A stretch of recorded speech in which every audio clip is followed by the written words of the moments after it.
കൃഷ്ണ. ഓം നമോ വിഷ്ണുപാദായ കൃഷ്ണപ്രേഷ്ഠായ ഭൂതലേ ശ്രീമതി ജയപതാക സ്വാമിനി വിനാമിനി. നമോ വിഷ്ണുപാദായ കൃഷ്ണപ്രേഷ്ഠായ ഭൂതലേ ശ്രീമതി ഭക്തി വേദാന്ത സ്വാമിനി വിനാമിനി.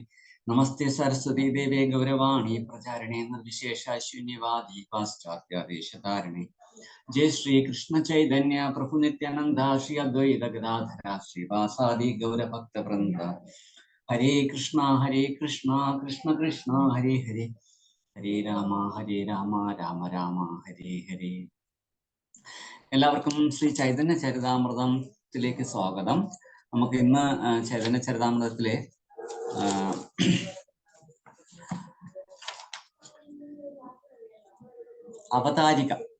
അവതാരികയല്ലേ മാതാജി?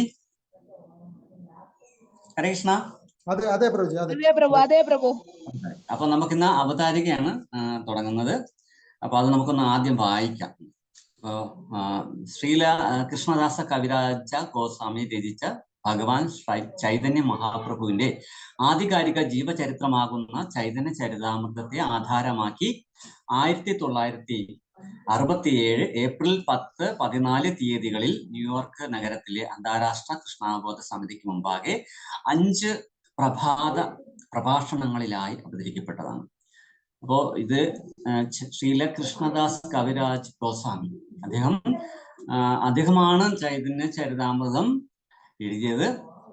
ചൈതന്യ ചരിതാമൃതത്തിന്റെ ഡീറ്റെയിൽസ് അദ്ദേഹത്തിന് കിട്ടിയത് മഹാപ്രഭുവിന്റെ സെക്രട്ടറി ആയിരുന്ന സ്വരൂപ ദാമോദര ഗോസ്വാമിയുടെ നിന്നും രഘുനാഥ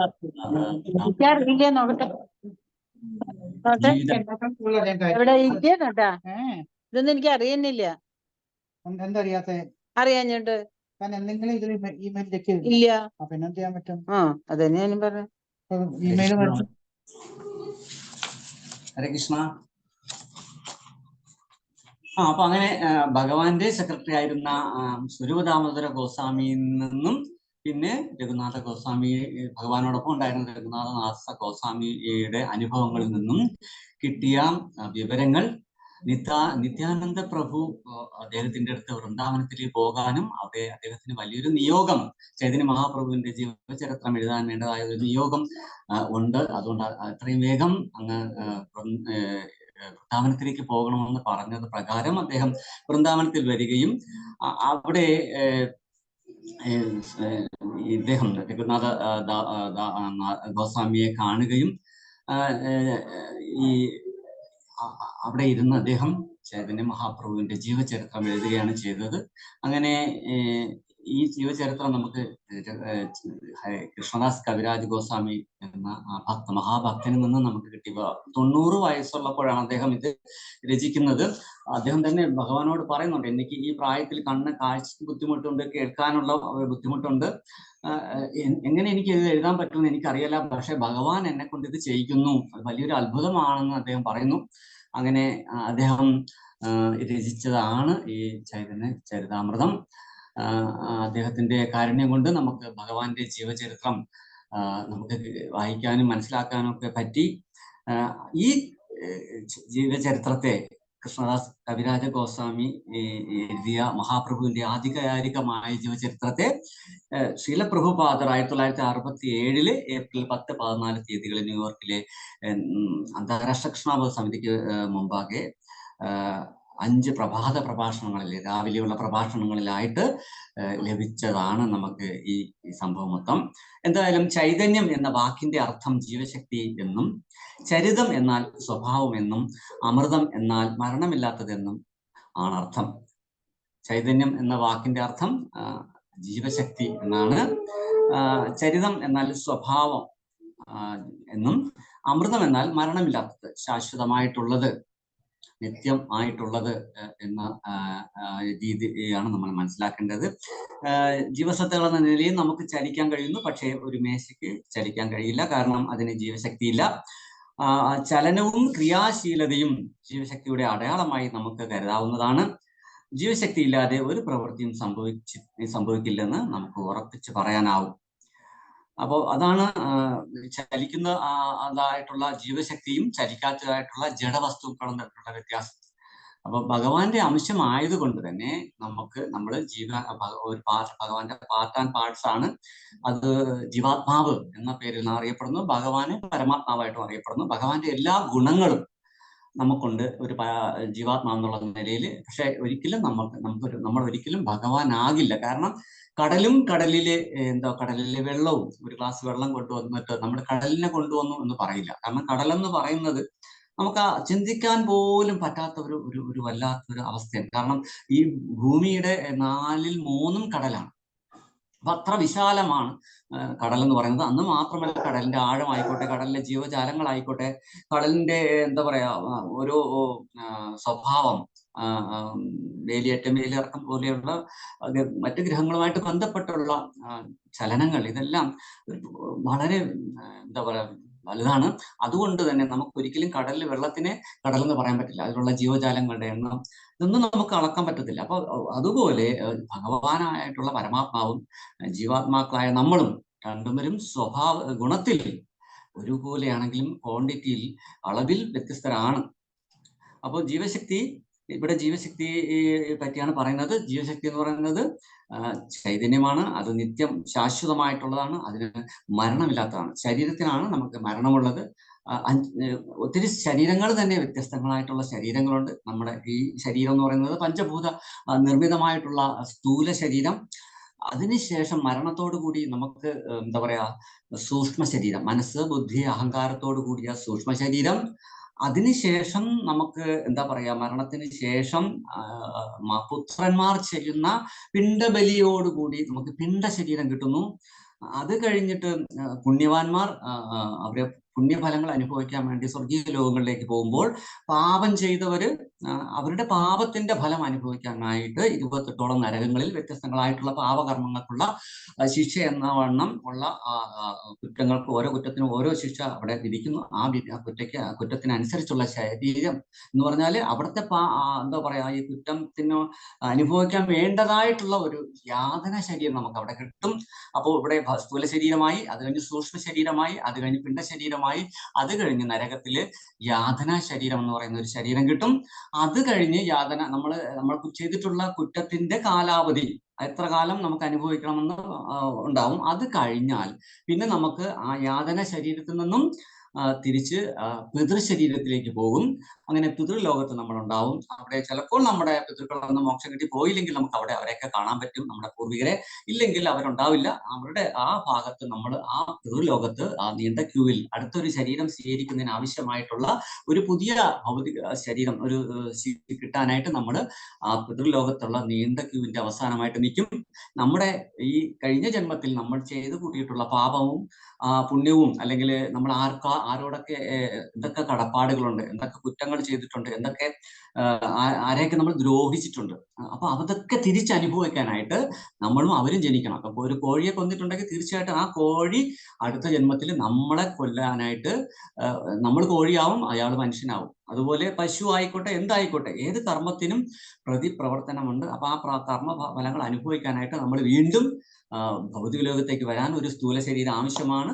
അതിന് പിതൃലോകത്തിരിക്കുമ്പോൾ നമ്മുടെ കർമ്മങ്ങളുടെ നമ്മൾ ചെയ്തു കൂട്ടിയ കർമ്മങ്ങളുടെ ഫലത്തിനനുസരിച്ചുള്ള ഒരു കുടുംബത്തിൽ ഒരു അച്ഛന്റെയും ഒരു അമ്മയുടെയും പുത്രനായിട്ടോ പുത്രിയായിട്ടോ ഒക്കെ നമ്മൾ ഭൗതിക. അപ്പോ ഇത് ശരീരത്തിന്റെ അവസ്ഥ. ആത്മാവ് എന്ന് പറയുന്നത് ശാശ്വതമാണ്, നിത്യമാണ്. അതിന് ഭഗവാന്റെ എല്ലാ ഗുണങ്ങളും ഈ ആത്മാവിനുണ്ട്. പക്ഷെ ഭഗവാൻ അങ്ങനെ ഒരിക്കലും അങ്ങനെ നമ്മൾ അവസ്ഥയെ കുറിച്ചാണ് ഇവിടെ പറഞ്ഞത്. പക്ഷെ ഇനി അടുത്ത് പറയുന്നത്, പക്ഷെ ഈ ജീവശക്തിക്ക് തങ്ങളുടെ അമര സ്വഭാവത്തെ പ്രകടമാക്കാൻ എങ്ങനെയാണ് സാധ്യമാവുക? അത് ഈ ഭൗതിക ലോകത്തിലെ മനുഷ്യനാലോ മറ്റ് ജീവകളാലോ പ്രകടമാക്കുക അസാധ്യമാണ്. കാരണം ഈ ശരീരങ്ങളിലുള്ളപ്പോൾ നാം ആരും മരണമില്ലാത്തവരല്ലല്ലോ. ഈ ജീവശക്തിക്ക് അമരമായ സ്വഭാവമാണെന്നുള്ളത് നമ്മൾ മനസ്സിലാക്കിയിട്ടുണ്ട്. കാരണം ആത്മാവിന് മരണമില്ല, ശരീരത്തിന് മാത്രമേ മരണമുള്ളൂ. പക്ഷെ നമ്മൾ മനുഷ്യനായിട്ടും മറ്റ് ജീവജാലങ്ങളായിട്ടും നമ്മൾ ജീവിക്കുമ്പോൾ സ്വാഭാവികമായിട്ടും നമ്മൾ മരിക്കും. കാരണം എന്താണ്? നമ്മുടെ ശരീരത്തിന് നാശമുണ്ട്, ആത്മാവിന് നാശമില്ല. കാരണം ഈ ശരീരങ്ങളുള്ളപ്പോൾ നാം ആരും മരണമില്ലാത്തവരല്ലല്ലോ. നമുക്ക് ജീവശക്തിയുടെ ചൈതന്യമുണ്ട്. നമുക്കെല്ലാം ചരിതങ്ങൾ അഥവാ പ്രവൃത്തികളും ഉണ്ട്. മാത്രമല്ല നമ്മുടെ സ്വരൂപാവസ്ഥയിൽ നാം എല്ലാം അമൃത സ്വഭാവികളുമാണ്. എന്നിരിക്കലും നാം ഇപ്പോൾ അകപ്പെട്ടിരിക്കുന്ന ഈ ഭൗതിക അന്തരീക്ഷം ആ അമൃത സ്വഭാവത്തെ പ്രദർശിപ്പിക്കാൻ നമ്മെ അനുവദിക്കുന്നില്ല. നമ്മൾ ശാശ്വതമായിട്ട് ഭഗവാന്റെ ധാമത്തുണ്ടായിരുന്നവരാണ്. ഏതോ ഒരു സമയം നമുക്ക് ഭഗവാനോട് തോന്നിയ ഒരു അസൂയയുടെ പേരിലാണ് നമ്മൾ ഈ ഭൗതിക ലോകത്തേക്ക് വന്ന് പിറന്നത്. ശാസ്ത്രം അങ്ങനെയാണ് പറയുന്നത്. അപ്പോൾ ഈ നമ്മള് ഭഗവാനോടൊപ്പം സൃഷ്ടിയിൽ തുടക്കം മുതലേ ഉള്ളവരാണ്. അപ്പോൾ നമുക്ക് നമ്മുടേതായ ഒരു അസൂയ ജീവാത്മാവിനെ എപ്പോഴോ പരമാത്മാവിനോട് തോന്നി ആ ഒരു കാരണം കൊണ്ട് മാത്രം സ്വന്തമായിട്ട് നമ്മൾ ഭൗതികമായ സുഖം ആസ്വദിക്കാൻ വേണ്ടി നമ്മൾ ഭൂമിയിലേക്ക്, ഈ ഭൗതിക ലോകത്തേക്ക് നമ്മൾ വന്നു. അപ്പോ ഇവിടെ ഈ ഭൗതിക അന്തരീക്ഷം ഈ അമൃത സ്വഭാവത്തെ പ്രദർശിപ്പിക്കാൻ നമ്മെ അനുവദിക്കുന്നില്ല. പക്ഷെ നമുക്ക് എന്താണ്, ശരീരം സ്വീകരിക്കണം. ശരീരം സ്വീകരിക്കുമ്പോൾ സ്വാഭാവികമായിട്ടും ആ ഒരു ശരീരത്തിന് കാലപ്പഴക്കം കൊണ്ട് അത് കേടാകുമ്പോൾ മറ്റൊരു ശരീരം നമ്മൾ സ്വീകരിക്കേണ്ടി വരുന്നു. അനശ്വരത, ജീവശക്തി എന്നിവ നമുക്കും ഈശ്വരനും ഉണ്ടെന്ന് കഠോപനിഷത്തിൽ പ്രസ്താവിച്ചിട്ടുണ്ട്. കഠോപനിഷത്തിൽ പറയുന്നുണ്ട് ഈ അനശ്വരത എന്ന് പറഞ്ഞാൽ നിത്യമായിട്ടുള്ളത്. അതിൽ അങ്ങനെ ഒരു ശ്ലോകം കഠോപനിഷത്തിൽ ഒന്നല്ല ഒത്തിരി ശ്ലോകമുണ്ട്. നിത്യോ നിത്യാന ചേതനാന മേഘോ ബാഹൂനാം യോ വിധാതി കാമാൻ തമസ്താസ്തം യേനു പശ്യന്തി ധീര സ്തേഷാം ശാന്തി ശശ്വതി നേതരേഷാം. സർവേശ്വരനായ കൃഷ്ണൻ എണ്ണമറ്റ ജീവാത്മാക്കളെ അവരുടെ കർമ്മങ്ങൾക്കും അവ ഉളവാക്കുന്ന പ്രതികരണങ്ങൾക്കും അനുയോജ്യങ്ങളായ വ്യത്യസ്ത പരിതസ്ഥിതികളിൽ പുലർത്തി പോരുന്നു എന്ന് പറയുന്നു. ഇത് കൂടാതെ തന്നെ കഠോപനിഷത്തിൽ വേറൊരു ഭാഗത്ത് പറയുന്നു, ഞാൻ ജായതേ മ്രിയതേ വാ വിവശ്ചിന്നായാം കുതശ്ചിന്ന ബഹുവ കശ്ചിത് അജോ നിത്യ ശാശ്വതോയം പുരാണോ ന ഹന്യതേ ഹന്യമാനേ ശരീരം. നമ്മൾ ഈ ശ്ലോകം കേൾക്കുമ്പോൾ സ്വാഭാവികമായിട്ടും നമ്മുടെ ഭഗവത്ഗീതയിൽ സെയിം ഇതേപോലെ ഒരു ശ്ലോകമുണ്ട്. അതാണോ ഇതെന്ന് നമുക്ക് സ്വാഭാവികമായിട്ടും തോന്നിപ്പോകും. ഈ ശ്ലോകത്തിന്റെ അർത്ഥവും ആ ശ്ലോകത്തിന്റെ അർത്ഥവും ഒക്കെ വളരെ സാമ്യമുള്ളതുമാണ്. അപ്പൊ ഇതിൽ പറയുന്നത് എന്താണ്, ആത്മാവിന് ഒരിക്കലും ജനന മരണങ്ങളില്ല, അത് ഉണ്ടായിട്ടില്ല, ഉണ്ടാകുന്നില്ല, ഭാവിയിൽ ഉണ്ടാകുകയുമില്ല. നശിക്കുമ്പോൾ അതിന് മരണമില്ല. ഇതിന് ഇതേപോലെ തന്നെയാണ് അതിൽ മറ്റൊരു ശ്ലോകം, ഈ ഭഗവത്ഗീത പറഞ്ഞ ശ്ലോകം. അത് ഇങ്ങനെയാണ്, നാ ജായതേ മ്രിയതേ വാ കദാചി ന്യായം ഭവിതാ വ ഭൂയ അജോ നിത്യ ശാശ്വതോയം പുരാണോ ന ഹന്യതേ ഹന്യമാനേ ശരീരം. ഇതിന്റെ അതിന്റെ അർത്ഥവും ഒരു വ്യത്യാസമില്ല, രണ്ടും ഒരേ അർത്ഥം തന്നെയാണ്. നമുക്ക് എന്താണ്, ആത്മാവിന് ഒരിക്കലും ജനന മരണങ്ങളില്ല, അത് ഉണ്ടായിട്ടില്ല, ഉണ്ടാകുന്നില്ല, ഭാവിയിൽ ഉണ്ടാകുകയുമില്ല. അജനും നിത്യനും ശാശ്വതനും പ്രാചീനനുമാണ് ശരീരം. ശരീരം നശിക്കുമ്പോൾ അതിന് മരണമില്ല എന്നാണ് അത് പറയുന്നത്. അപ്പോ നമുക്ക് എന്താണ്, പക്ഷേ നമ്മൾ ഈ ശരീരം സ്വീകരിക്കുമ്പോൾ ഉള്ള ഒരു കുഴപ്പം എന്ന് പറഞ്ഞാൽ എന്താണ്, നമുക്ക് 4 തരം ന്യൂനതകളുണ്ട്. എന്തൊക്കെയാണ്? ഒന്ന്, സാധാരണ ഒരു ആത്മാവിന് തെറ്റുകൾ പറ്റുന്ന സ്വാഭാവികമാണ്. അയാൾ മായയിലാണ് പുള്ളി. മനുഷ്യരായിക്കോട്ടെ ആരായിക്കോട്ടെ, ഈ ഭൗതിക ലോകത്ത് വന്നു കഴിഞ്ഞാൽ അയാൾ മായയിൽ പെടുന്നതാണ്. പിന്നെന്താണ്, മറ്റുള്ളവരെ ചതിക്കാനുള്ള ഒരു പ്രവണതയുമുണ്ട്. പിന്നെ എന്താണ്, അത് കഴിഞ്ഞിട്ട് ഇന്ദ്രിയങ്ങളുടെ അപൂർണത കാരണം അയാൾ പരിമിതനാണ്. ഇത്തരം ന്യൂനതകൾ ഇല്ലാത്ത ആളാണ് ഭഗവാൻ ഇതൊന്നും ബാധകമേ അല്ല.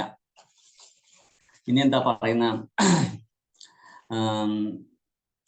നാമും ഈശ്വരനും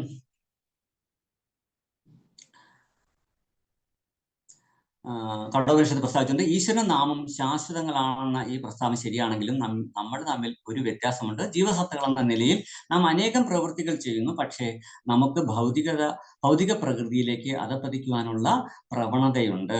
ഈശ്വരന് അത്തരം പ്രവണതയില്ല. സർവശക്തനായതിനാൽ അവിടുന്ന് ഒരിക്കലും ഭൗതിക പ്രകൃതിയുടെ നിയന്ത്രണത്തിൽ വരുന്നില്ല. വാസ്തവത്തിൽ ഈ ഭൗതിക പ്രകൃതി അവിടുത്തെ സങ്കല്പാതീതമായ ശക്തികളിൽ ഒന്ന് മാത്രമാണ്.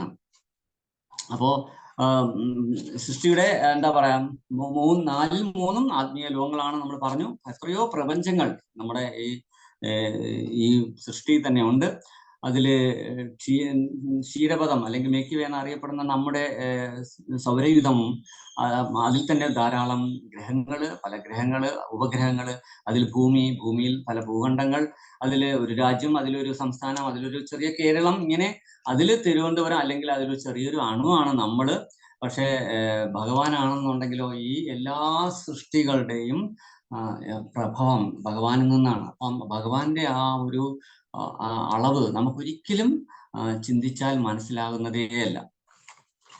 നാമും ഈശ്വരനും തമ്മിലുള്ള വ്യത്യാസം മനസ്സിലാക്കാൻ ഒരു ഉപമ നമ്മെ സഹായിക്കും. ഭൂമിയിൽ നിന്ന് നമുക്ക് ആകാശത്തിലുള്ള മേഘങ്ങളെ മാത്രമേ കാണാൻ കഴിയുള്ളൂ. പക്ഷേ മേഘങ്ങൾക്ക് മുകളിലേക്ക് പറക്കുന്ന പക്ഷം നമുക്ക് സൂര്യൻ പ്രകാശിക്കുന്നത് കാണാൻ കഴിയും. ആകാശത്തു നിന്ന് നോക്കുമ്പോൾ അമ്പരചുംബികളും അമ്പരചുംബികളും നഗരങ്ങളുമെല്ലാം വളരെ ചെറുതായി കാണപ്പെടുന്നു. അതുപോലെ ഈശ്വരന്റെ പദവിയിൽ നിന്ന് വീക്ഷിക്കുമ്പോൾ മുഴുവൻ ഭൗതിക സൃഷ്ടിയും നിസാരമാണ്. എല്ലാം വാസ്തവികമായി വീക്ഷിക്കാൻ സാധിക്കുന്ന ഉന്നതിയിൽ നിന്ന് താഴേക്ക് വരാനാണ് ജീവസത്തയുടെ പ്രവണത. എന്നാൽ ഈശ്വരന് ഈ പ്രവണതയില്ല. സൂര്യഗോളം ഒരിക്കലും മേഘങ്ങൾക്ക് താഴെ വീഴാത്തതുപോലെ പരമോന്നതനായ ഭഗവാനും മായയിലേക്കുള്ള പതനത്തിന് ഒരിക്കലും വിഷയീഭവിക്കുന്നില്ല. ഭൗതിക ലോകത്തേക്ക് വരുമ്പോൾ ജീവസത്തയും ഈശ്വരനും ഒരുപോലെ മായയുടെ നിയന്ത്രണത്തിലാണെന്ന് അവ്യക്തിഗതവാദികളായ തത്വജ്ഞാനികൾ പറയുന്നു. അവരുടെ തത്വശാസ്ത്രത്തിന്റെ അബദ്ധധാരണയാണ്. ഇവിടെ മായ എന്താണ് എന്നൊക്കെയാണ് ഇവിടെ പറയുന്നത്. നാമും ഈശ്വരനും തമ്മിലുള്ള വ്യത്യാസം മനസ്സിലാക്കാൻ ഒരു ഉപമ സഹായിക്കും. എന്താണ്? ഭൂമിയിൽ നിന്ന് നമുക്ക് ആകാശത്തുള്ള മേഘങ്ങളെ മാത്രമേ കാണാൻ കഴിയുള്ളൂ. നമ്മൾ ഇവിടെ നിന്ന് നോക്കുമ്പോൾ നമുക്കറിയാം ആകാശത്ത് ധാരാളം മേഘങ്ങളൊക്കെ കാണാം. പക്ഷെ മേഘങ്ങൾക്ക് മുകളിലേക്ക് പറക്കുന്ന പക്ഷം, മേഘത്തിന്റെ മുകളിൽ നിൽക്കുന്ന ഒരാൾക്ക് സൂര്യനെ വ്യക്തമായിട്ട്, വളരെ നല്ലവണ്ണം വ്യക്തമായിട്ട് സൂര്യനെ കാണാൻ കഴിയും. അപ്പോ ചില മേഘം മൂടിക്കിടന്നാൽ താഴെ നിൽക്കുന്ന നമുക്ക് സൂര്യനെ കാണാൻ പറ്റില്ല. അപ്പം ആ രണ്ട് അവസ്ഥ, സൂര്യനെ താഴെ നിന്ന് നോക്കുന്ന ഒരാൾക്ക് മേഘങ്ങൾ മറഞ്ഞു നിൽക്കുകയാണെങ്കിൽ സൂര്യനെ കാണാൻ കഴിയില്ല. എന്നാൽ മുകളിൽ ഈ മേഘത്തിന് മുകളിൽ നിൽക്കുന്ന ഒരാൾക്ക് സൂര്യനെ നന്നായിട്ട് കാണാം. ഇവിടെ മായ എന്ന് പറയുന്ന ഒരു ശക്തിക്ക് വളരെയധികം പ്രാധാന്യമുണ്ട്. ഈ മായയാണ് നമ്മളെ ഭഗവാനിൽ നിന്നും മറച്ചു പിടിക്കുന്നത്. അപ്പോൾ മായയിൽപ്പെട്ട ഒരാൾക്ക് ഭഗവാനെ പെട്ടെന്ന് മനസ്സിലാക്കാൻ സാധിക്കാത്ത ഒരു അവസ്ഥയുണ്ടെന്നുള്ളതാണ് ഇതിലൂടെ നമ്മൾ മനസ്സിലാക്കുന്നത്. മായ എന്ന് പറയുന്നത് ഭഗവാന്റെ സേവിക തന്നെയാണ്. ഭഗവാൻ ഭഗവാന്റെ തന്നെ സൃഷ്ടിയുമാണ്. കാരണം മായയുടെ ജോലി എന്ന് പറയുന്നത് എന്താണ്? ഈ ഭൗതിക ലോകത്ത് യഥാർത്ഥ ഭക്തിയിലേക്ക് വരാൻ ഉള്ള ഒരാളുടെ യോഗ്യത എത്രയാണെന്ന് മനസ്സിലാക്കാൻ വേണ്ടിയാണ് മായ. അപ്പോ അല്ലാതെ ഭഗവാൻ നിന്നും ഒരിക്കലും മായ നമ്മൾ അകറ്റില്ല. ഒരു പരിശുദ്ധ ഭക്തനെ മായ സഹായിക്കും. അറച്ച് ഭൗതികതയിൽ ഭ്രമിച്ചു നിൽക്കുന്ന ഒരാളെ വീണ്ടും വീണ്ടും മായ തെറ്റായ വഴിയിലേക്ക് നയിച്ചുകൊണ്ടിരിക്കും. നമ്മൾ അതിൽ നിന്ന് കൂടുതൽ എന്ത് ചെയ്യണമെന്ന് വെച്ചാൽ ഭഗവാനെ തന്നെ കൂടുതൽ ആശ്രയിക്കേ വഴിയുള്ളൂ.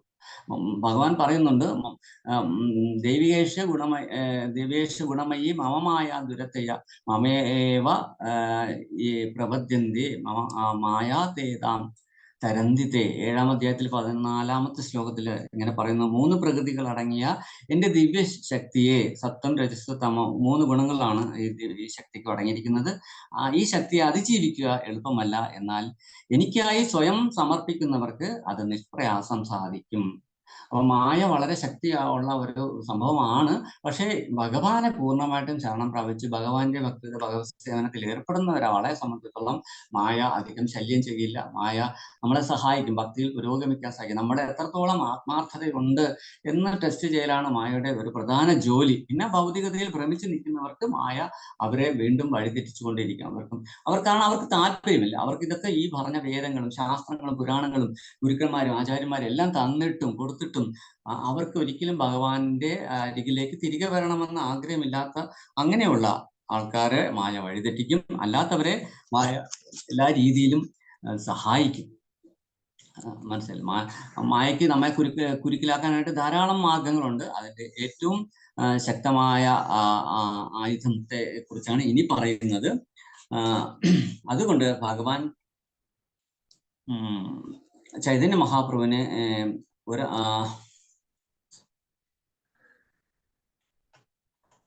അതുകൊണ്ട് ഭഗവാൻ ചൈതന്യ മഹാപ്രഭു നമ്മൾ ഒരാളായി തെറ്റിദ്ധരിച്ചു പോകരുത്. അവിടുന്ന് സാക്ഷാൽ കൃഷ്ണൻ തന്നെയാണ്. പരമോന്നത ജീവസത്ത ആയതിനാൽ അവിടുന്ന് ഒരിക്കലും മായയുടെ മേഘങ്ങൾക്ക് കീഴിലേക്ക് വരുന്നില്ല.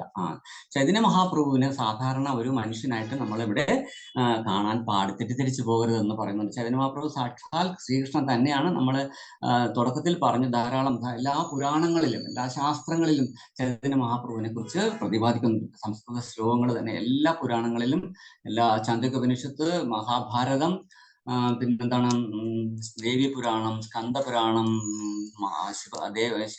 ശിവപുരാണം എന്ന് വേണ്ട ശ്രീമദ് ഭാഗവത പുരാണത്തിലടക്കം ഞാൻ ആദ്യത്തെ ക്ലാസ്സിലെ എല്ലാ ശ്ലോകങ്ങളും അതിനെക്കുറിച്ച് പറഞ്ഞിട്ടുണ്ടായിരുന്നു. അപ്പോ ചൈതന്യ മഹാപ്രഭുവിനെ കുറിച്ച് എല്ലാ ശ്ലോകങ്ങളിലും എടുത്തെടുത്ത് പറയുന്നുണ്ട്. അപ്പോ അങ്ങനെയുള്ള ചൈതന്യ മഹാപ്രഭുവിനെ സാധാരണ ഒരു മനുഷ്യനായിട്ട് തെറ്റിദ്ധരിച്ചു പോകരുതെന്ന് പ്രത്യേകിച്ച് ഇവിടെ പറയുന്നു. അദ്ദേഹം സാക്ഷാൽ ശ്രീകൃഷ്ണൻ തന്നെയാണ്. പരമോന്നത ജീവസത്ത ആയതിനാൽ അവിടുന്ന് ഒരിക്കലും മായയുടെ മേഘങ്ങളിലേക്ക് കീഴിലേക്ക് വരുന്നില്ല. അദ്ദേഹം ഭഗവാൻ തന്നെ ആയതിനാൽ, പരമോന്നത ജീവസത്ത ആയതിനാൽ, ഭഗവാൻ ആയതിനാൽ അവിടുന്ന് ഒരിക്കലും മായയുടെ മേഘങ്ങൾക്ക് കീഴിലേക്ക് വരുന്നില്ല എന്ന് ഇവിടെ പറയുന്നു. കൃഷ്ണനും അവിടുത്തെ വിസ്തരണങ്ങളും അവിടുത്തെ ഉന്നത ഭക്തന്മാർ പോലും ഒരിക്കലും മായയുടെ പിടിയിൽ അകപ്പെടുന്നില്ല. കൃഷ്ണനോ അല്ലെങ്കിൽ ആ ഭഗവാന്റെ വിസ്തരണങ്ങളോ, പലതര വിസ്തരണങ്ങളുണ്ട് ഭഗവാന്, പലതര അവതാരങ്ങളുണ്ട്. അപ്പോൾ അത് അങ്ങനെയുള്ള വിസ്തരണങ്ങളോ അല്ലെങ്കിൽ ഭഗവാനോ മായയിലേക്ക് ചെന്ന് വീഴുന്നില്ല എന്ന് പറയുന്നുണ്ട് ഇവിടെ. ഒരിക്കലും മായയുടെ പിടിയിൽ അകപ്പെടുന്നില്ല എന്ന് പറയുന്നുണ്ട്. പിന്നെ ഭഗവാൻ ചൈതന്യൻ ഭൂമിയിലേക്ക് വന്നത് കൃഷ്ണഭക്തി അഥവാ കൃഷ്ണപ്രേമം പ്രചരിപ്പിക്കാൻ മാത്രമാണ്. മറ്റു വാക്കുകളിൽ കൃഷ്ണനെ സമീപിക്കുന്നതിനുള്ള ശരിയായ മാർഗം ജീവസത്തുകളെ പഠിപ്പിക്കുന്ന കൃഷ്ണൻ തന്നെയാണ് അവിടെ. അപ്പോ യഥാർത്ഥത്തില് കൃഷ്ണനെ സമീപിക്കുന്നതിനുള്ള ശരിയായ മാർഗം ജീവസത്തകളെ പഠിപ്പിക്കുന്ന കൃഷ്ണൻ തന്നെയാണ് ചൈതന്യ മഹാപ്രഭുവായിട്ട് ഭൂമിയിൽ അവതരിച്ചത്. അപ്പോ ഭഗവാൻ ചൈതന്യ മഹാപ്രഭു ഭഗവാനാണെന്നുള്ളത് ഉറച്ച ഒരു വിശ്വാസം നമുക്ക് ഏവർക്കും ഉണ്ടാവണം. കാരണം അത്ര നമ്മൾ സാധാരണ പലരും അവതാരങ്ങൾ എന്നൊക്കെ പറഞ്ഞ് പല പല അവതാരങ്ങളെ പറ്റി നമുക്ക് കേൾക്കാൻ പറ്റും. പക്ഷെ ഒരു ശാസ്ത്രത്തിലും അവരെക്കുറിച്ച് പറയുന്നുണ്ടോ എന്ന് ചോദിച്ചാൽ വളരെ ചുരുക്കമാണ്. ചുരുക്കം എന്നല്ല ഇല്ല. പക്ഷെ ഭഗവാൻ ചൈതന്യ മഹാപ്രഭുവിനെ കുറിച്ച് എല്ലാ പുരാണങ്ങളിലും എല്ലാ ശാസ്ത്രങ്ങളിലും ചൈതന്യ മഹാപ്രഭുവിനെ കുറിച്ച് പറഞ്ഞിട്ടുണ്ട്. അപ്പോൾ ചൈതന്യ മഹാപ്രഭുവിനെ ഒരു സാധാരണ മനുഷ്യനായിട്ട് നമ്മൾ ആരും കാണരുത്. അദ്ദേഹം കൃഷ്ണപ്രേമം എങ്ങനെ പഠിപ്പിക്കണം, എങ്ങനെ ചെയ്യണമെന്ന് ലോകത്തെ പഠിപ്പിക്കാൻ വേണ്ടി വന്ന ഭഗവാൻ തന്നെയാണ് എന്നാണ് ഇവിടെ പറയുന്നത്. അവിടുന്ന് ഒരു വിദ്യാർത്ഥിയുടെ അപര്യാപ്തത കണ്ട് ഒരു പെൻസിൽ എടുത്ത് ഇതുപോലെ എഴുതൂ, ആ ഈ എന്ന് പറഞ്ഞ് എഴുതി കാണിക്കുന്ന ഒരു അധ്യാപകനെ പോലെയാണ് അവിടുന്ന്. അപ്പോൾ അധ്യാപകൻ ആ ഈ പഠിക്കുകയാണെന്ന് നാം മൂഢമായി ചിന്തിക്കരുത്. അതുപോലെ ഭഗവാൻ ചൈതന്യൻ ഒരു ഭക്തന്റെ വേഷത്തിൽ പ്രത്യക്ഷപ്പെട്ടെങ്കിലും അവിടുന്നും ഒരു സാധാരണ മനുഷ്യജീവിയാണെന്ന് നാം വിഡ്ഢിത്തത്തിൽ ചിന്തിക്കരുത്. എങ്ങനെയാണ് കൃഷ്ണാബോധത്തിൽ വർത്തിക്കേണ്ടതെന്ന് നമ്മെ പഠിപ്പിക്കുന്ന സർവേശ്വരനായ കൃഷ്ണൻ തന്നെയാണ് ചൈതന്യ മഹാപ്രഭു എന്ന് നാം എല്ലായ്പ്പോഴും ഓർക്കുകയും അതിന്റെ വെളിച്ചത്തിൽ മാത്രം അവിടുത്തെ അറിയാൻ ശ്രമിക്കുകയും ചെയ്യണം. ഇവിടെ ഒരു നല്ലൊരു ഉദാഹരണമാണ് പ്രഭുപാദ് മുമ്പിൽ പറഞ്ഞിരിക്കുന്നത്. ഒരു കൊച്ചുകുട്ടി എന്താണ് സ്കൂളിൽ ഒന്നും അറിയാത്ത ഒരു കുട്ടിയെ സ്കൂളിലെ അധ്യാപിക എന്താ പറയാ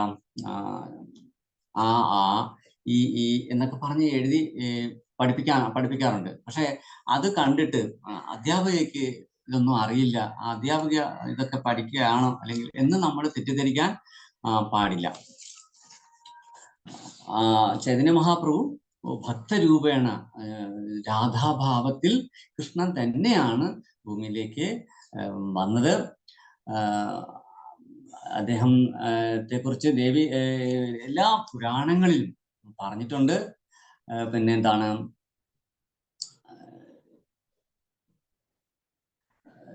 ഈ കലിയുഗത്തില് യുഗധർമ്മം ഹരേ കൃഷ്ണ മഹാമന്ത്ര ജപത്തിനെ പ്രചരിപ്പിക്കല് അദ്ദേഹത്തിന്റെ ഒരു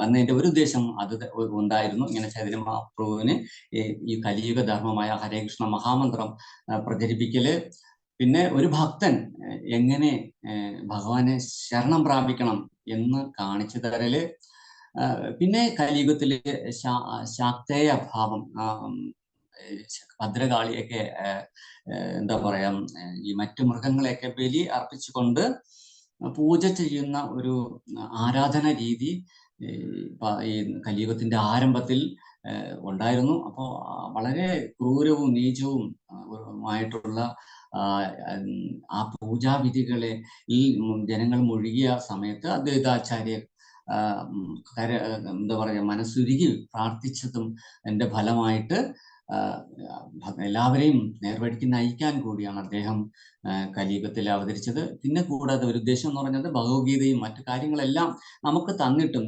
ആൾക്കാർക്ക് ഭക്തിയിലേക്ക് അല്ലെങ്കിൽ ഭഗവാനിലേക്ക് ആൾക്കാർ തിരിയാത്തത് കൊണ്ട് ഇവരെ എങ്ങനെയാ ഒരു ഭക്തൻ എങ്ങനെ ആയിരിക്കണം, എന്താണ് യഥാർത്ഥത്തിൽ ഭക്തന്റെ ജീവിതം എങ്ങനെ ആയിരിക്കണം എന്ന് കാണിച്ചു തരലും കൂടി ഈ ചൈതന്യ മഹാപ്രഭുവിന്റെ വരവിന്റെ ഉദ്ദേശമായിട്ട് നമുക്ക് കാണാൻ കഴിയും. പിന്നെ ഭഗവത്ഗീത 18:66 പറയുന്നു, നിന്റെ എല്ലാ അസംബന്ധവും ഉപേക്ഷിച്ച് എനിക്ക് ആത്മസമർപ്പണം ചെയ്യുക, ഞാൻ നിന്നെ സംരക്ഷിച്ചു കൊള്ളാം. സർവധർമാൻ പരിത്യജ്യ മാമേകം ശരണം വ്രജ അഹന്തം സർവപാപേഭ്യോ മോക്ഷയിഷ്യാമി മാ ശുച എന്ന് ഇവിടെ പ്രഭുപാദ് ഇതില് പറഞ്ഞിരിക്കുന്നു. ഭഗവത്ഗീതയിൽ പറയുന്നത് എന്താണ്? എല്ലാ ധർമ്മം, ഭഗവാനാണ് ഇവിടെ നമുക്ക് എല്ലാ ധർമ്മവും തന്നിട്ടുള്ളത്. അപ്പോ അതിന് വേണ്ടത് വേദങ്ങളിലൂടെയാണ് നമുക്ക് ഈ ധർമ്മങ്ങളെ കുറിച്ചൊക്കെ നമുക്ക് കിട്ടിയത്. ഈ വേദങ്ങൾ കിട്ടിയത് എങ്ങനെയാണ്? വേദങ്ങൾ ബ്രഹ്മാവിന് ഭഗവാനാണ് കൊടുക്കുന്നത്. അങ്ങനെ നമ്മൾ ഒരു മനുഷ്യൻ എങ്ങനെ ജീവിക്കണം, ഒരു എന്താ പറയാ ശരിക്കും ഒരു ഗൃഹസ്ഥന്റെ ധർമ്മം എന്താണ്, ഒരു ബ്രഹ്മചാരിയുടെ ധർമ്മം എന്താണ്, ഒരു സന്യാസിയുടെ ധർമ്മം എന്താണ്, ചാതുർവർണ്ണ്യം, പിന്നെ മോക്ഷമാർഗം എന്ന് വേണ്ട എല്ലാ കാര്യങ്ങളും നമുക്ക് ഭഗവാൻ ആണ് നമുക്ക് തന്നത്. പക്ഷെ ആ ധർമ്മങ്ങൾ എല്ലാം ഉപേക്ഷിച്ചിട്ട് വേഗം നീ എന്നെ ശരണം പ്രാപിച്ചുകൊള്ളൂ എന്നാണ് പറയുന്നത്. ഭഗവാൻ തന്ന ധർമ്മത്തെ പോലും ഭഗവാന് ശരണം പ്രാപിക്കുന്നതിന് വേണ്ടി അതെല്ലാം മാറ്റിവെച്ചിട്ട് നീ പൂർണ്ണമായിട്ടും എന്നെ ശരണം പ്രാപിച്ചു കഴിഞ്ഞാൽ നിന്നെ ഞാൻ എല്ലാ പാപപ്രതികരണങ്ങളിൽ നിന്നും ഞാൻ മോചിപ്പിച്ച് മോക്ഷം, നിനക്ക് ജനന മരണ ചക്രങ്ങളില്ലാത്ത എൻ്റെ ധാമത്തിലേക്ക് തിരിച്ചു കൊണ്ടുപോകാമെന്ന് ഭഗവാൻ പറയുന്നു.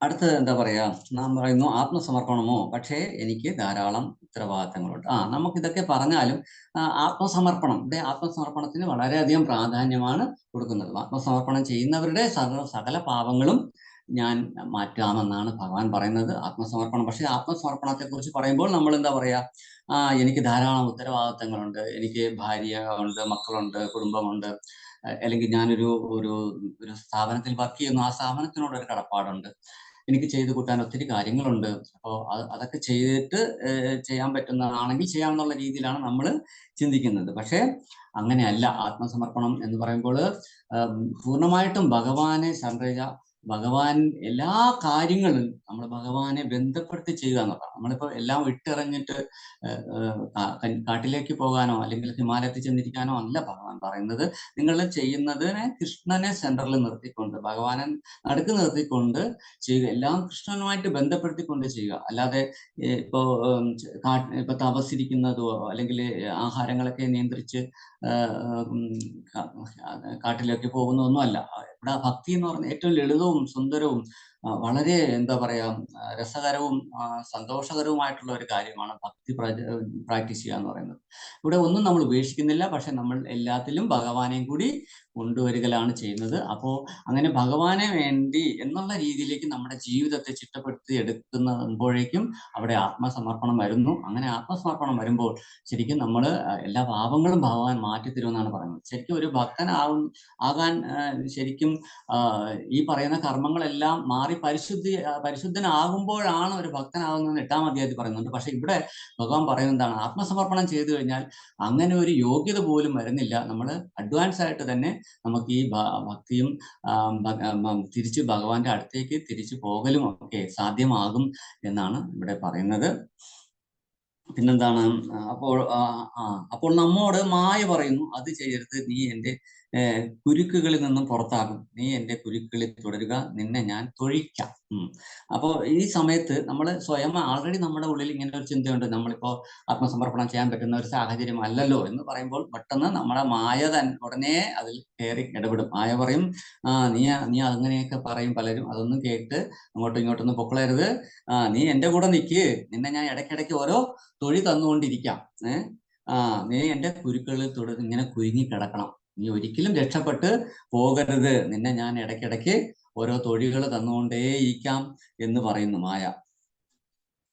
അത്ര മായയ്ക്ക് ഈ പറഞ്ഞ ഒരാളുടെ ആത്മാർത്ഥത എത്രത്തോളം ഉണ്ടെന്ന് അറിയാൻ വേണ്ടി മായ ഇങ്ങനെ ഒത്തിരി ടെസ്റ്റുകൾ തന്നുകൊണ്ടിരിക്കും. അപ്പൊ അതിൽ വിജയിക്കണം നമ്മൾ. അപ്പം പരിശുദ്ധമായിട്ട് ആ ഭഗവാനിൽ വിശ്വാസവും ഭഗവാന്റെ നാമത്തിൽ അത്രത്തോളം വിശ്വാസവും അതൊക്കെ കൂടുതൽ ജപം ജപിക്കുക, കൂടുതൽ ഏകാദശി പോലുള്ള വ്രതങ്ങൾ അനുഷ്ഠിക്കുക, കൂടുതൽ ഭക്തന്മാരായിട്ട് സത്സംഗം ചെയ്യുക, അങ്ങനെ ഭഗവാനെ കൂടുതൽ ഭഗവാനെ മുറുകെ പിടിക്കുമ്പോഴായിരിക്കും മായ ക്രമേണ നമ്മളെ ആത്മാർത്ഥത മനസ്സിലാക്കിയാൽ മായ നമ്മളെ പതിയെ വിട്ടു. ഇല്ലെന്നുണ്ടെങ്കിൽ നമ്മൾ മായയിൽ തന്നെ ഇങ്ങനെ കുരുങ്ങി കിടക്കും.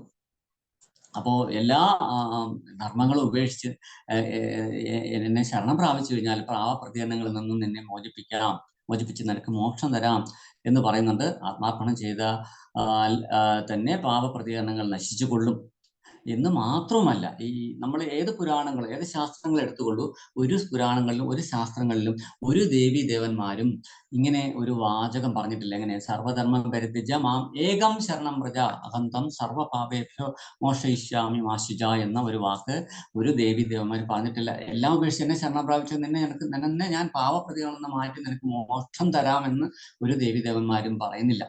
അത് ഭഗവാൻ മാത്രമാണ്. ഇത്ര കറക്റ്റായിട്ട് ഇത്ര വ്യക്തമായിട്ട് ഭഗവാൻ അത് പറഞ്ഞിരിക്കുകയാണ്. അപ്പൊ നമ്മൾ അത് ധൈര്യമായിട്ട് അതിനെ പൂർണ്ണമായിട്ടും വിശ്വസിക്കുക, ഭഗവാനെ മുറുകെ പിടിച്ചുകൊള്ളുക.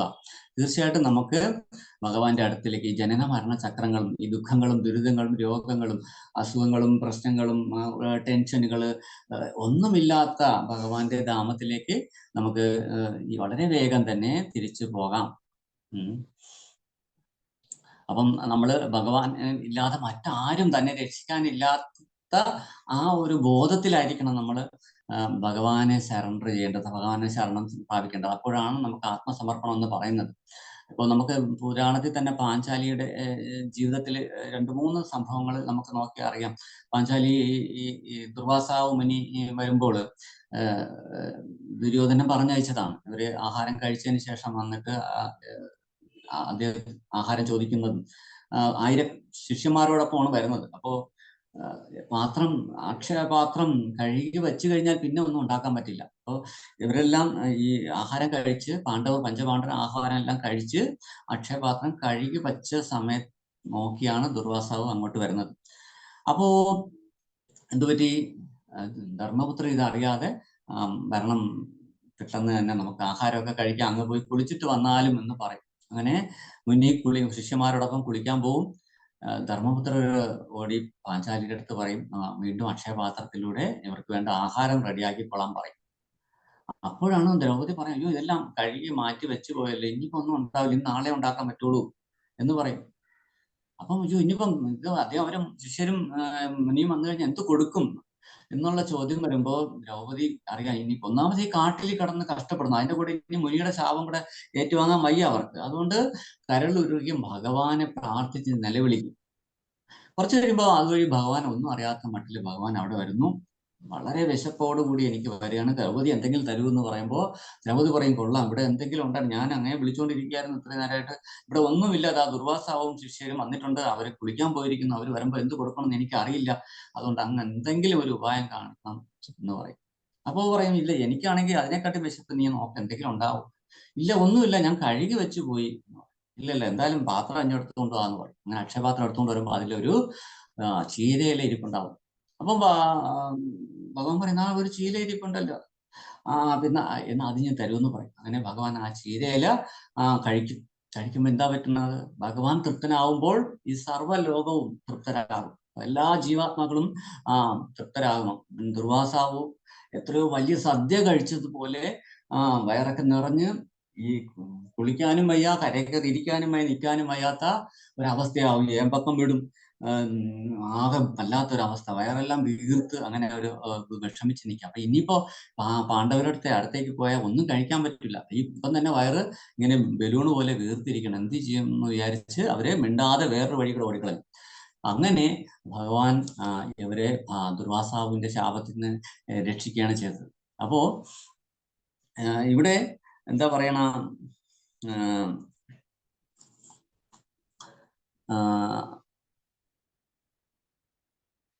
ഭഗവാനെ അല്ലാതെ മറ്റാരും തന്നെ രക്ഷിക്കാനില്ല എന്ന രീതിയിൽ വേണം നമ്മൾ ആത്മസമർപ്പണം ചെയ്യാൻ ഭഗവാന്.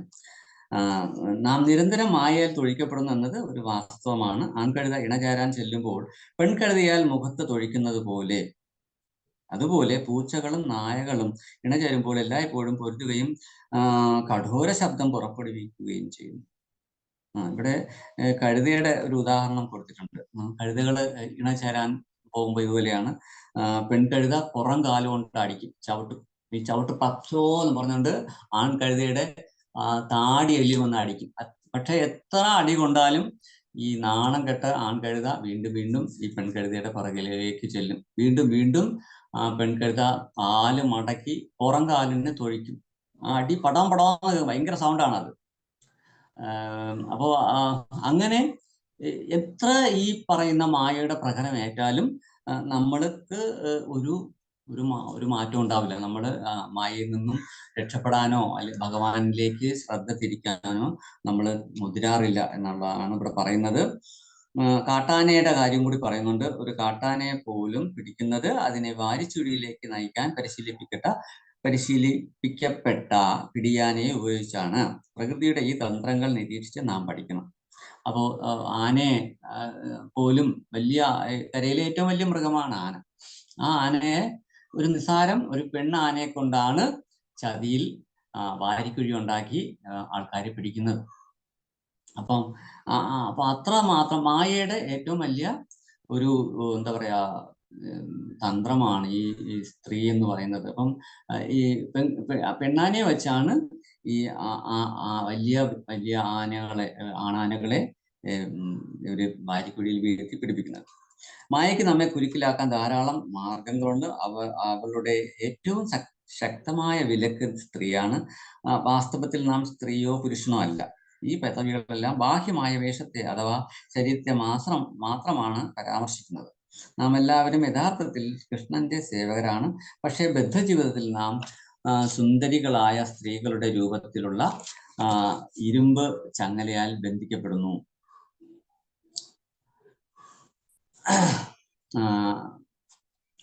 മായയ്ക്ക് നമ്മെ കുരുക്കിലാക്കാൻ ധാരാളം മാർഗങ്ങളുണ്ടെന്ന് ഇവിടെ പറയുന്നു. അതിൽ ഏറ്റവും ശക്തമായ ആയുധം അല്ലെങ്കിൽ വിലങ്ങെന്ന് പറയുന്നത് സ്ത്രീയായിട്ടാണ് ഇവിടെ പറഞ്ഞിരിക്കുന്നത്. പക്ഷെ എന്നാൽ സ്ത്രീ എന്ന് പറയുന്നത് ശാശ്വതമായിട്ടല്ല. ഇപ്പൊ ഈ ജന്മത്തിൽ നമ്മൾ സ്ത്രീ ആണെങ്കിൽ അടുത്ത ജന്മത്തിൽ നമുക്ക് സ്ത്രീ തന്നെ ആവണമെന്നില്ല, പുരുഷനാകാം. അതുപോലെ പുരുഷൻ ഈ ജന്മത്തിൽ പുരുഷനാണെങ്കിൽ അടുത്ത ജന്മത്തിൽ സ്ത്രീയുമാകാം. യഥാർത്ഥത്തിൽ നമ്മൾ എല്ലാവരും സ്ത്രീകളാണ്. ഇവിടെ പുരുഷനായിട്ട് ഭഗവാൻ മാത്രമേ ഉള്ളൂ. കാരണം സ്ത്രീ എന്ന് പറയുമ്പോൾ നമുക്കറിയാം, നമ്മള് ഭഗവാനെ ആസ്വദിക്കാനുള്ളവരാണ് ഈ ലോകത്തിലുള്ള എല്ലാ വസ്തുക്കളും. അപ്പോ ആസ്വാദകൻ എന്ന് പറയുന്നതാണ് പുരുഷൻ, ബാക്കിയുള്ളവരെല്ലാം സ്ത്രീകൾ തന്നെയാണ്. പക്ഷെ ഇവിടെ ഒരു ഭൗതിക ലോകത്ത് ശരീരം സ്വീകരിച്ച സ്ത്രീകൾ അല്ലെങ്കിൽ ഈ പറയുന്ന വ്യക്തികള് നമ്മുടെ ആധ്യാത്മികമായ ജീവിതത്തിന് ചിലപ്പോഴൊക്കെ തടസ്സമായിട്ട് അല്ലെങ്കിൽ എതിരായിട്ട് നിൽക്കാറുണ്ട്. അതിനെക്കുറിച്ചാണ് ഇവിടെ പ്രഭുപാദ് പറയുന്നത്.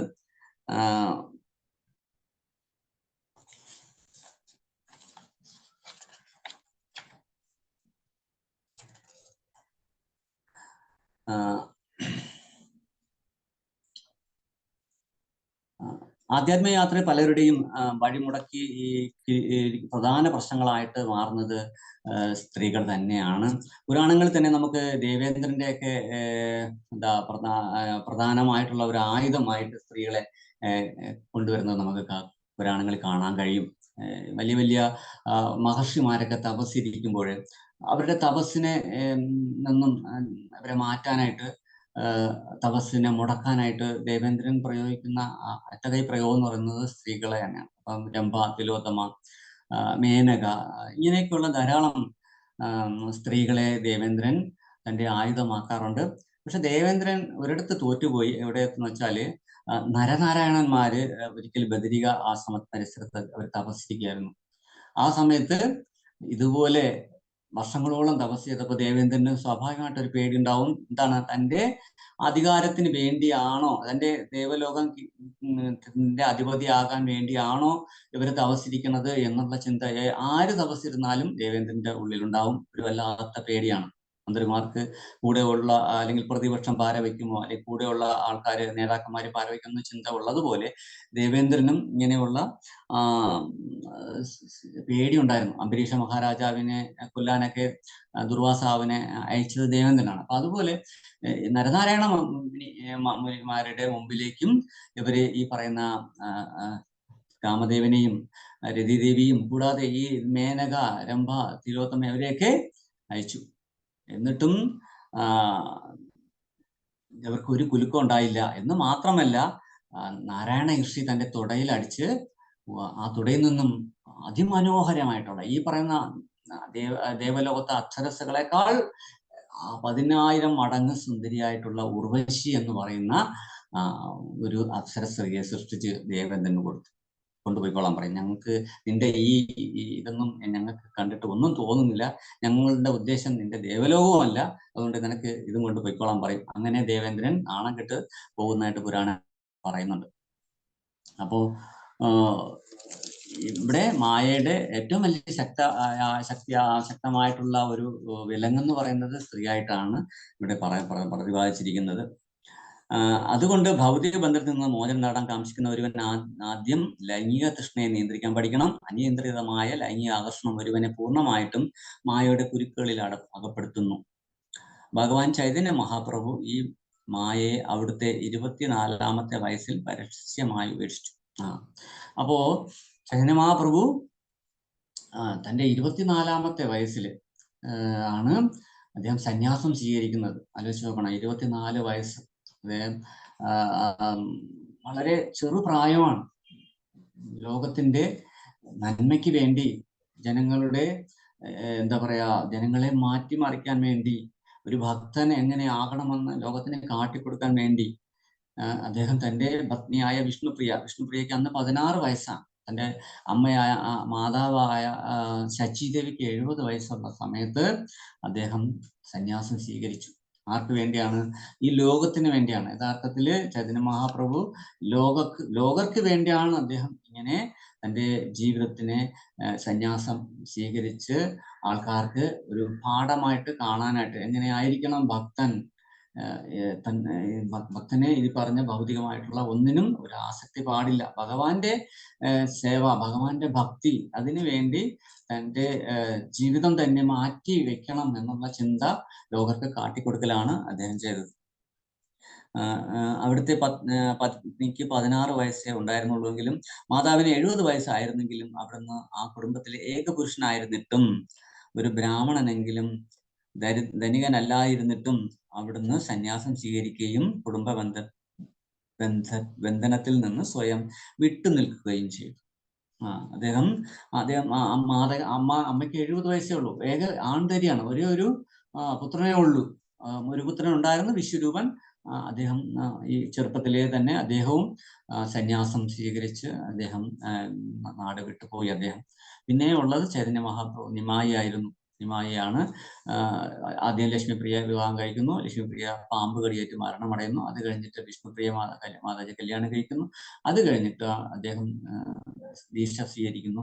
അത് കഴിഞ്ഞ് അച്ഛൻ്റെ ശ്രാദ്ധത്തിന് ഗയയിൽ പോകുമ്പോൾ അദ്ദേഹം സന്യാസം സ്വീകരിക്കുന്നു. അതോടുകൂടി അദ്ദേഹം എല്ലാം ഉപേക്ഷിച്ച് അമ്മയെയും പത്നിയൊക്കെ ഉപേക്ഷിച്ചിട്ട് അദ്ദേഹം ലോകത്തിന് വേണ്ടി, ഈ പ്രപഞ്ചത്തിന് വേണ്ടി, എല്ലാ ജീവാത്മാക്കൾക്കും വേണ്ടി അദ്ദേഹം ഒരു പരിശുദ്ധ കൃഷ്ണ ഭക്തൻ എങ്ങനെ ആയിരിക്കണമെന്ന് ലോകത്തിന് കാണിക്കാൻ വേണ്ടി അദ്ദേഹം സന്യാസം സ്വീകരിച്ച് പൂർണ്ണമായും കൃഷ്ണഭക്തിയിലേക്ക് പോയി. അപ്പോ ഇവിടെ ചൈതന്യ മഹാപ്രഭുവിനെ ജീവിതത്തിലെ ഏറ്റവും ഇളം പ്രായത്തിലാണ്, 24 വയസ്സ് എന്ന് പറഞ്ഞാൽ വലിയൊരു പ്രായമേ അല്ല. അപ്പോ പത്നിക്കാണെങ്കിൽ 16 വയസ്സും. ഈ സമയത്താണ് അദ്ദേഹം കുടുംബ ജീവിതത്തിൽ നിന്നും എല്ലാം ഉപേക്ഷിച്ച് അദ്ദേഹം ആശ്രമം സ്വീകരിക്കുന്നത്. എന്നാലും അദ്ദേഹം തിരിച്ച് സന്യാസാശ്രമം കേശവ ഭാരതി എന്ന് പറയുന്ന സന്യാസിയിൽ നിന്നും സന്യാസം സ്വീകരിച്ചിട്ട് അദ്ദേഹം നേരെ നവദ്വീപിലെത്തി അമ്മയ്ക്ക് ദർശനം കൊടുത്തു. അത് മാത്രമല്ല, സന്യാസം സ്വീകരിക്കുന്ന മുമ്പ് ഇവരുടെ രണ്ടുപേരുടെയും അനുവാദവും അദ്ദേഹം വാങ്ങിച്ചു. അതൊക്കെ വളരെ ബുദ്ധിപൂർവ്വം അദ്ദേഹം അമ്മയുടെ നിന്നും പത്നിയിൽ നിന്നും ഒക്കെ സന്യാസത്തിന് വേണ്ടതായിട്ടുള്ള അനുവാദം എല്ലാം വാങ്ങിയിട്ടാണ് അദ്ദേഹം പോകുന്നത്. അല്ലാതെ എല്ലാം കൂടെ ഇട്ടെറിഞ്ഞിട്ട് ഒളിച്ചോടുന്ന രീതിയിലല്ല. അവരുടെ മനസ്സിനെ അദ്ദേഹം മനസ്സിലാക്കി കൊടുത്തു. എന്തിനാണ് താൻ സന്യാസം സ്വീകരിക്കേണ്ടതെന്ന് മനസ്സിലാക്കി കൊടുത്തിട്ടാണ് അമ്മയുടെ പത്നിയുടെ അനുവാദം വാങ്ങിയാണ് അദ്ദേഹം സന്യാസം സ്വീകരിക്കുന്നത്. അങ്ങനെ ഈ പ്രായത്തിൽ സന്യാസം സ്വീകരിക്കണമെങ്കിൽ അത്രമാത്രം ഭഗവത് പ്രേമം, ഭഗവാനോടുള്ള ആ വിരഹം മഹാപ്രഭുവിന് ഉണ്ടായിരുന്നു എന്നാണ് നമ്മൾ മനസ്സിലാക്കുന്നത്. ജീവിതത്തിൽ നാം സുന്ദരികളായ സ്ത്രീകളുടെ രൂപത്തിലുള്ള ഇരുമ്പ് ചങ്ങലയാൽ ബന്ധിക്കപ്പെടുന്നു എന്നാണ് ആ പ്രവാദ അടുത്ത ഇതിൽ പറയുന്നത്. നാം കൃഷ്ണബോധത്തിൽ പൂർണ്ണമായും മുഴുകണമെന്ന് ആഗ്രഹിക്കുന്ന പക്ഷം നിശ്ചയമായും മായയുടെ കെട്ടുകൾ അഴിക്കണം. അല്ലെങ്കിൽ നാം മായയോട് കൂടി തുടരാൻ ആഗ്രഹിക്കുന്ന പക്ഷം മായയ്ക്ക് വിഷയീഭവിക്കാത്ത രീതിയിൽ ജീവിക്കണം. ചൈതന്യ ഭഗവാന്റെ ഏറ്റവും അടുത്ത ഭക്തന്മാരിൽ അനേകം ഗൃഹസ്ഥന്മാർ ചെയ്തതുപോലെ. എന്നാൽ സന്യാസാശ്രമം സ്വീകരിച്ച തന്റെ അനുയായികളോട് ചൈതന്യ ഭഗവാൻ വളരെ കർക്കശനായിരുന്നു. നാം കൃഷ്ണാബോധത്തിൽ പൂർണ്ണമായും മുഴുകണമെന്ന് ആഗ്രഹിക്കുന്ന പക്ഷം നിശ്ചയമായും മായയുടെ കെട്ടുകൾ അഴിക്കണം. അപ്പൊ നമുക്ക് പൂർണ്ണമായിട്ടും കൃഷ്ണാബോധത്തിൽ മുഴുകണമെങ്കിൽ നമ്മൾ വളരെയധികം ഈ പറഞ്ഞ പോലെ ഒരു കാര്യം നമ്മൾ ചെയ്യേണ്ടി വരും. എന്താണ് അത്? മായയുടെ കെട്ടുകൾ പൂർണ്ണമായിട്ടും അഴിക്കാൻ നമ്മൾ തയ്യാറാകണം. അപ്പോ അല്ലെങ്കിൽ നാം മായയോട് കൂടി തുടരാനാണ് ആഗ്രഹിക്കുന്ന പക്ഷം മായയ്ക്ക് വിഷയീഭവിക്കാത്ത രീതിയിൽ ജീവിക്കണം. ഒന്നുകിൽ നമ്മൾ പൂർണ്ണ ബ്രഹ്മചാരിയായിട്ട് ജീവിക്കുക, അല്ലെന്നുണ്ടെങ്കിൽ ഇനിയിപ്പം കല്യാണം കഴിച്ചു ജീവിക്കുന്നവരാണെങ്കിൽ അമിതമായ ലൈംഗികമായ ആസക്തി, ആഗ്രഹങ്ങൾ ഇതെല്ലാം ഒഴിവാക്കി മിതമായ രീതിയിൽ ഭക്തിയിൽ മുന്നോട്ട് പോകണം. അവിടെ അദ്ദേഹത്തിന്റെ ചൈതന്യ മഹാഭഗവാന്റെ ഏറ്റവും അടുത്ത ഭക്തന്മാരിൽ പെടുന്ന അനേകം ഗൃഹസ്ഥന്മാർ ചെയ്തതുപോലെ എന്ന് പറയുന്നത്. ചൈതന്യ മഹാപ്രഭുവിന്റെ ഭക്തന്മാരിൽ ധാരാളം ഗൃഹസ്ഥന്മാരുണ്ടായിരുന്നു. അവരെല്ലാം ഈ പറയുന്ന ലളിതമായ ഉയർന്ന ചിന്തയും ഒപ്പം മിതമായ ലൈംഗികതയൊക്കെ ആയിരുന്നു അന്നത്തെ കാലത്ത് അവര് അനുഷ്ഠിച്ചിരുന്നത്. അപ്പൊ അങ്ങനെ ആ രീതിയിൽ വേണം നമ്മൾ കല്യാണം കഴിഞ്ഞ് ജീവിക്കുന്നവരാണെങ്കിൽ അതിന് നമ്മുടെ ആഹാരത്തിന് വളരെ പ്രാധാന്യമുണ്ട്. ആഹാരം നമ്മൾ വെജിറ്റേറിയൻ ആണെങ്കിൽ പോലും അമിതമായിട്ടുള്ള കൊഴുപ്പുകൾ ഒക്കെ ഉള്ള ആഹാരങ്ങൾ, ലൈംഗിക തൃഷ്ണ ഉണർത്തുന്ന രീതിയിലുള്ള ആഹാരങ്ങളൊക്കെ വളരെ കുറയ്ക്കണം. അപ്പോൾ ആഹാരത്തിന് വളരെ ഒരു പ്രാധാന്യം, ഒപ്പം നമ്മുടെ ചിന്തകള്, നമ്മുടെ വായന, നമ്മുടെ പ്രവൃത്തികള്, നമ്മുടെ സംഘത്തിന് വളരെ ഒരു നിർണായകമായ സ്ഥാനമുണ്ട്. എപ്പോഴും ഭഗവത് ഭക്തന്മാരുമായിട്ട് സംഘപ്പെടുക, ആധ്യാത്മികപരമായ കാര്യങ്ങളിൽ മുഴുകുക. സേവനങ്ങൾ വളരെ ഒരു പ്രധാനപ്പെട്ട ഒരു ഘടകമാണ്. സേവനം നമ്മുടെ ശരീരം കൊണ്ട് നമുക്ക് കൂടുതൽ ഭഗവാന്റെ അമ്പലം ക്ലീൻ ചെയ്യുന്നത് അടക്കം ഉള്ള സേവനങ്ങൾ, ഭഗവാന് വേണ്ടിയുള്ള സേവനങ്ങളിൽ മുഴുകാൻ ആ സമയത്തിന്റെ ഒരു മിച്ചമുള്ള സമയങ്ങളെല്ലാം നമ്മൾ അങ്ങനെ പല മേഖലകളിലേക്ക്, ഭക്തിയുടെ പല മേഖലകളിലേക്ക് നമ്മൾ മാറ്റി വെക്കുമ്പോഴേക്കും സ്വാഭാവികമായിട്ടും ഈ പറയുന്ന അമിതമായ ലൈംഗിക തൃഷ്ണയെല്ലാം മാറി നമുക്ക് ഭഗവാന്റെ അടുക്കിലേക്ക് പോകാൻ നമ്മുടെ വഴി നല്ല രീതിയിൽ വെട്ടിത്തുറക്കപ്പെടും. പിന്നെന്താണ് ചൈതന്യം സന്യാസ ജീവിതം സ്വീകരിച്ച തന്റെ അനുയായികളോട് ചൈതന്യ ഭഗവാൻ വളരെ കർക്കശനായിരുന്നു. ഒരു പ്രധാനപ്പെട്ട കീർത്തന നേതാവായിരുന്ന ചോട്ടാ ഹരിദാസിനെ ഒരു സ്ത്രീയെ കാമഭാവത്തോടെ നോക്കിയ കുറ്റത്തിന് അവിടുന്ന് ഭക്ത സമൂഹത്തിൽ നിന്നും ബഹിഷ്കരിച്ചു. ഉം. ഇവിടെ വേറൊരു പോയിന്റ് പറയുന്നത് സന്യാസം എന്ന് പറയുമ്പോൾ ബ്രഹ്മചാരി ആയിട്ടൊക്കെ ജീവിക്കുന്ന കാവ്യ വസ്ത്രധാരികളായിട്ടുള്ള ആൾക്കാരോട് ചൈതന്യ മഹാപ്രഭു വളരെ കർക്കശനായിരുന്നു. എന്ന് പറഞ്ഞാല് ഈ പറയുന്ന ആധ്യാത്മിക പരമായ ജീവിതത്തിൽ പാലിക്കേണ്ടതായിട്ടുള്ള കാര്യങ്ങൾ കർക്കശമായി പാലിച്ചിരിക്കണമെന്ന് ചൈതന്യ മഹാപ്രഭു നിർബന്ധമുണ്ടായിരുന്നു. അദ്ദേഹത്തിന്റെ ഏറ്റവും അടുത്ത ഭക്തരിൽ ഒരാളാണ് ഛോട്ടാ ഹരിദാസ്. ഹരിദാസ് ഠാക്കൂർ എന്ന് പറയുന്ന മുസ്ലിം മതത്തിൽ ജനിച്ച ഒരാളുണ്ട്, അത് വേറെ കഥയാണ്. ഇത് ഛോട്ടാ ഹരിദാസ്. ഇനി ഇത് കൂടാതെ വേറൊരു ഹരിദാസ് എന്ന് പറയുന്ന ഒരു കഥാപാത്രമല്ല, ഒരു വ്യക്തി ചൈതന്യ മഹാപ്രഭുവിന്റെ ജീവിതത്തിലുണ്ട്. ഭഗവാൻ തന്റെ സന്യാസം തുടങ്ങുന്ന സമയത്ത് തലമുണ്ടനം ചെയ്തു കൊടുത്ത ഒരു ശുരകനായിട്ടുള്ള ഒരു ഹരിദാസ് ഠാക്കൂറിനെ കുറിച്ച് പറയുന്നുണ്ട്. എന്തായാലും ഇങ്ങനെ ഹരിദാസ് എന്ന് പറയുന്ന 3 ഓളം ആൾക്കാരെ ഞാൻ വായിച്ച ചൈതന്യ ചരിതാമന്റെ കഥകളിൽ ഞാൻ കേട്ടിട്ടുണ്ട്. അപ്പൊ ഈ ചൈതന്യ എന്ന് പറയുന്നത് ഛോട്ടാ ഹരിദാസ് എന്നാണ് അറിയപ്പെടുന്നത്. വളരെ ഭഗവാന്റെ ആ ഹരിനാമ സങ്കീർത്തന പ്രസ്ഥാനത്തിലെ നല്ല രീതിയിൽ വളരെ അതിമനോഹരമായിട്ട് പാടുന്ന ഒരു ഗായകൻ കൂടിയായിരുന്നു ഈ ഛോട്ടാ ഹരിദാസ്. നല്ല ഭക്തനാണ്. പക്ഷെ ഏതോ സമയത്ത് ഏതോ ഒരു ദുർഘട സമയത്ത് അദ്ദേഹം കാമഭാവത്തോടു കൂടി ഒരു സ്ത്രീയെ ഒന്ന് നോക്കി. അപ്പോൾ തന്നെ അദ്ദേഹത്തിന് തെറ്റാണെന്ന് മനസ്സിലാക്കി കണ്ണ് പിൻവലിക്കുകയും അവിടെ നിന്ന് മാറുകയും ചെയ്തു. പക്ഷെ ചൈതന്യ മഹാപ്രഭു ഇത് മനസ്സിലാക്കി കണ്ടിട്ട് അദ്ദേഹത്തിനെ തന്റെ ഭക്തസംഘത്തിൽ നിന്നും മാറ്റി. അങ്ങനെ ഇദ്ദേഹം പൊട്ടിക്കരയാൻ തുടങ്ങി ഛോട്ടാ ഹരിദാസ്. തന്റെ ഭക്തൻ ഈ സ്വരൂപദാമോദർ ഗോസ്വാമി, ഭഗവാന്റെ മഹാപ്രഭുവിന്റെ അസിസ്റ്റന്റായ സ്വരൂപദാമോദർ ഗോസ്വാമിയുടെ അടുത്ത് അടക്കം അദ്ദേഹം എല്ലാ ഭക്തരുടെ അടുത്തും ചെന്ന് പറഞ്ഞു, എന്നെ ഇദ്ദേഹം മാറ്റി നിർത്തുന്നത് എനിക്ക് സഹിക്കാൻ പറ്റുന്നില്ല. എന്നെ ഈ സംഘത്തിൽ എങ്ങനെയെങ്കിലും നിങ്ങൾ എന്നെ തിരികെ കയറ്റണം. എനിക്ക് ചൈതന്യ മഹാപ്രഭു ഇല്ലാതെ ജീവിക്കാൻ പറ്റില്ല. ഞാൻ ഈ കരയിൽ പിടിച്ചിട്ട മത്സ്യത്തെ പോലെയാണ്. എനിക്ക് ഉറങ്ങാൻ പറ്റുന്നില്ല, എനിക്കൊന്നും കഴിക്കാൻ പറ്റുന്നില്ല.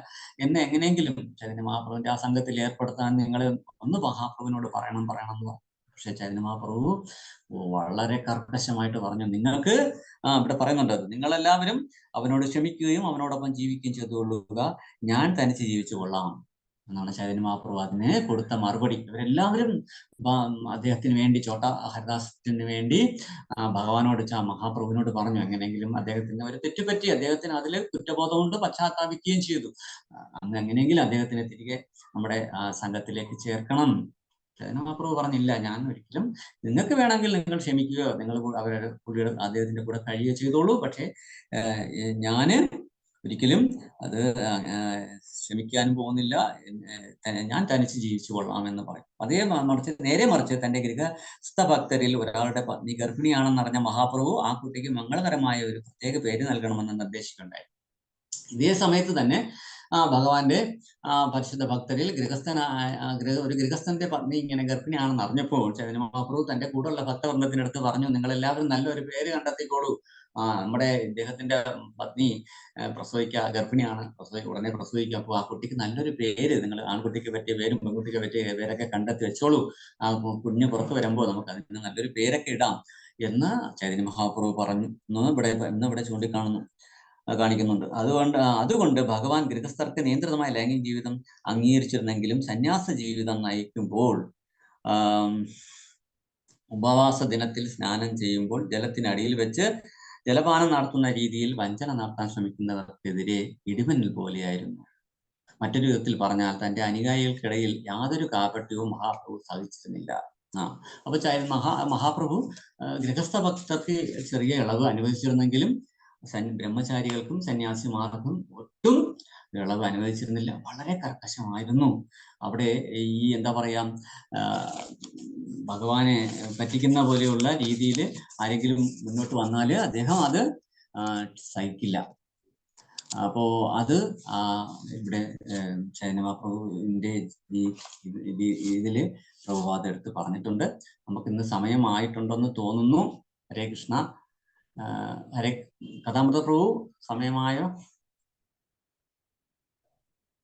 ഹരേ കൃഷ്ണ. അതെ പ്രഭുജി, വളരെ സന്തോഷം. ഹരേ കൃഷ്ണ. വളരെ മനോഹരമായ ക്ലാസ്. നന്ദി പ്രഭുജി, വളരെ നന്ദി പ്രഭു. എല്ലാ ആഴ്ചയും പ്രഭുവിന്റെ ക്ലാസ് നമ്മൾ ശരിക്കും എക്സ്പെക്ട് ചെയ്യുന്നു. ദയവായി മുന്നോട്ട് വന്നാലും പ്രഭുജി. ഹരേ കൃഷ്ണ. നന്ദി പ്രഭുജി, വളരെ. ഹരേ കൃഷ്ണ. ഹരേ കൃഷ്ണ.